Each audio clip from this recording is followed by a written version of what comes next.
A very good morning to all students. This is online teaching video number 2. Subject is history.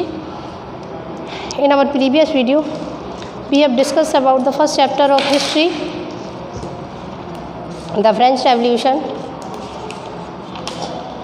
इस lesson को हम पहले भी पढ़ चुके हैं और ये हम रिवीजन कर रहे हैं। तो पिछली वीडियो में हमने बताया था कि जब जो फ्रांस की क्रांति है वो कब हुई थी। French revolution was started in 14 जुलाई 1789 में जो है स्टार्ट हुआ था। उस समय कौन था वहाँ का राजा? वहाँ के राजा थे लुइस 16, जो कि बूर्बो डायनेस्टी से बिलोंग करते थे। और इनका जो शासनकाल था वो काफ़ी कैसा था, ज़्यादा इफ़ेक्टिव नहीं था। जनता जो थी वो सुखी नहीं थी, बहुत परेशान थी। क्यों थी कि मैंने बताया था कि जो इनके फोर फादर एंसेस्टर्स रहे, जैसे लुइस 15 और 14, इन्होंने अपने समय में बहुत सारे वॉर्स लड़े थे और वॉर्स की वजह से जो ट्रेजर था वो खाली हो गया। और ट्रेजर जब खाली हो गया तो लुइस 16 ने बहुत सारे टैक्सेस बढ़ा दिए, जिसके कारण जो वहाँ की जनता थी वो काफ़ी दुखी हो गई थी। ओके, इसके आफ्टर मैंने बताया भी था आपको कि उस समय जो फ्रांस था वो आपका 3 कैटेगरीज में डिवाइडेड था। First state, second state and third state.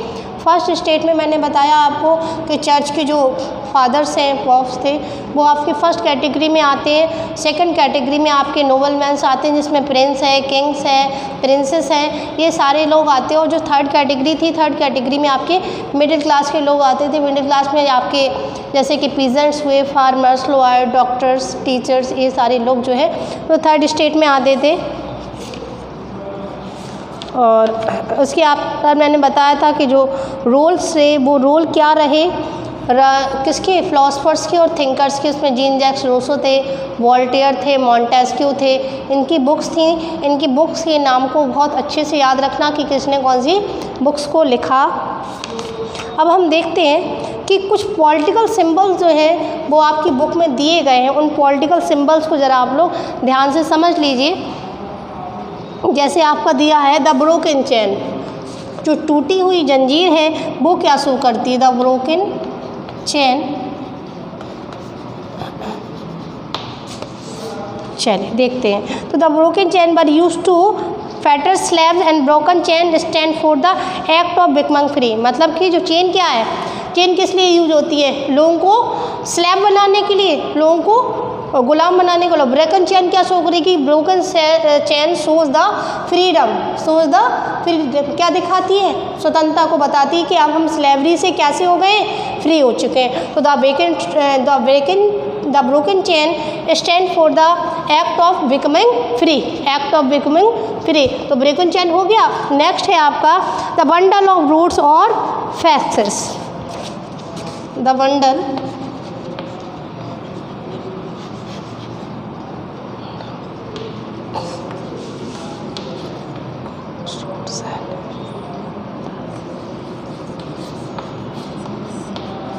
चलिए देखते हैं कि जो बंडल है वो क्या शो करता है। तो दो one rod can be easily broken, यानी कि क्या कह रहा है कि वन रॉड इजीली ब्रोकन, यानी कि अगर कोई स्टिक पड़ी है, एक अकेली स्टिक पड़ी है, you can easily broke it, तो आसानी से हम उसको तोड़ सकते हैं। When it become tight in a bundle, जब इसको हम किसी एक बंडल में बांध देंगे तो क्या उस बंडल को तोड़ना ईजी होगा? नहीं होगा। तो इसका मतलब ये है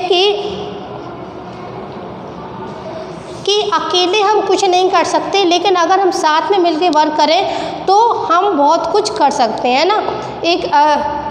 एक अकेला व्यक्ति कुछ नहीं कर सकता, बल्कि बहुत सारे लोग होंगे तो उनको हराना मुश्किल होगा।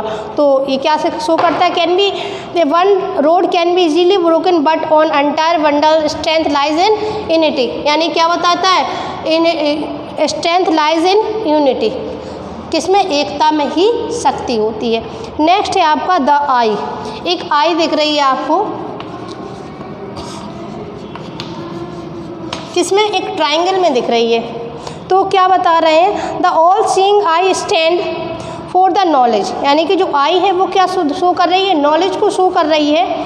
On the rays of the sun will drive away the clouds of ignorance, और जो इससे रेज आ रही हैं सूर्य की वो क्या बता रही हैं कि जो अज्ञानता का अंधेरा था वो ख़त्म हो रहा है, यानी कि लोगों में क्या आ रही है, बौद्धिक जागृति आ रही है।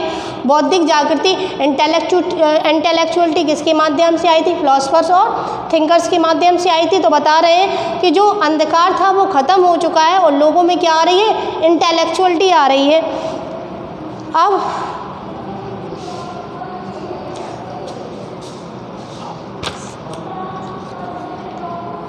स्केप्टर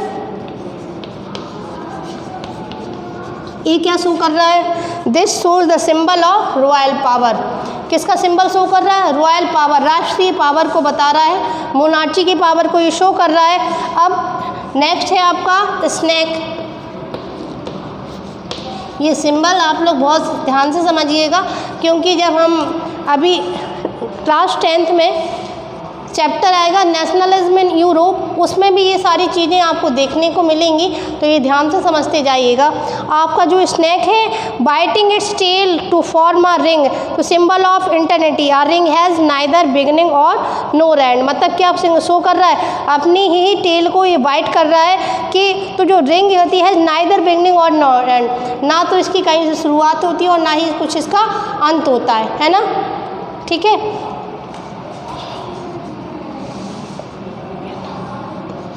रेड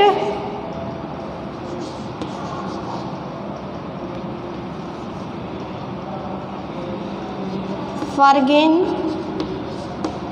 कैप, जो कैप है तो cap Warne bye a slave upon becoming free, यानी कि जो कैप क्या शो कर रही है कि हम कैसे cap Warne bye a slave, किसके द्वारा बनाई गई थी, स्लेव बनाने के लिए बनाई गई थी, बट अब हम कैसे हो चुके हैं, फ्री। नेक्स्ट है ब्लू वाइट रेड, ये कलर्स हैं, यहाँ जो कलर्स हैं रेड वाइट और ब्लू रेड वाइट, ये नेशनल कलर्स हैं फ्रांस के, कौन कौन से, रेड वाइट एंड ब्लू।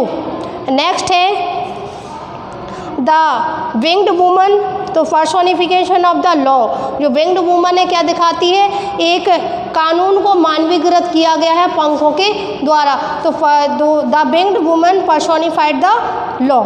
और अब नेक्स्ट था the law tablet, the law is the same for all and all are equal before it, यानी कि जो कानून है वो सभी के लिए समान है और कानून की नज़रों में सभी कैसे हैं, इक्वल।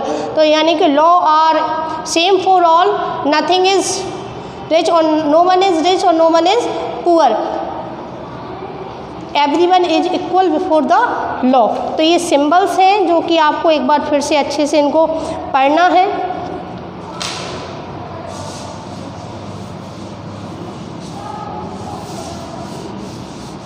ठीक,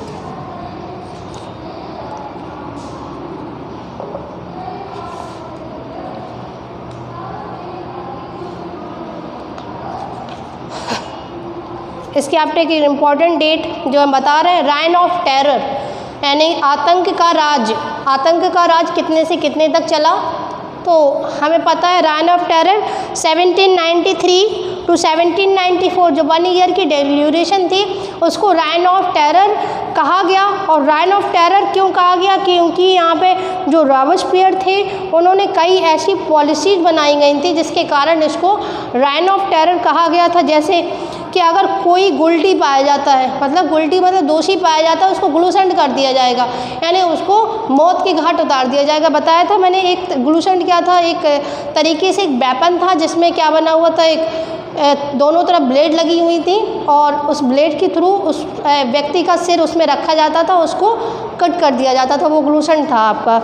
तो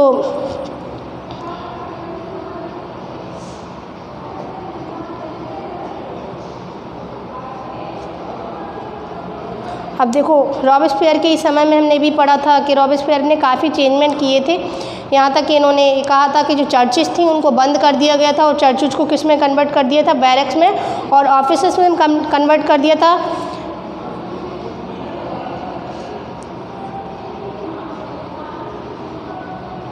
और जो रॉबस्पियर थी उन्होंने कई ऐसी पॉलिसीज़ को मॉडर्नाइज करने के लिए कई पॉलिसीज़ बनाई, और जब इनका जो राज्य था वो काफ़ी पीक पैनल पे पहुंच गया, जो उनका टेरर था पीक पैनल पे पहुंच गया, मतलब बिल्कुल चोटी तक पहुंच गया, तो इन्हें लास्ट में गिरफ्तार कर लिया जाता है 1794 में, और इन्हें भी क्या कर दिया, गुलूडाइन कर दिया जाता है, इन्हें भी मौत के घाट उतार दिया जाता है।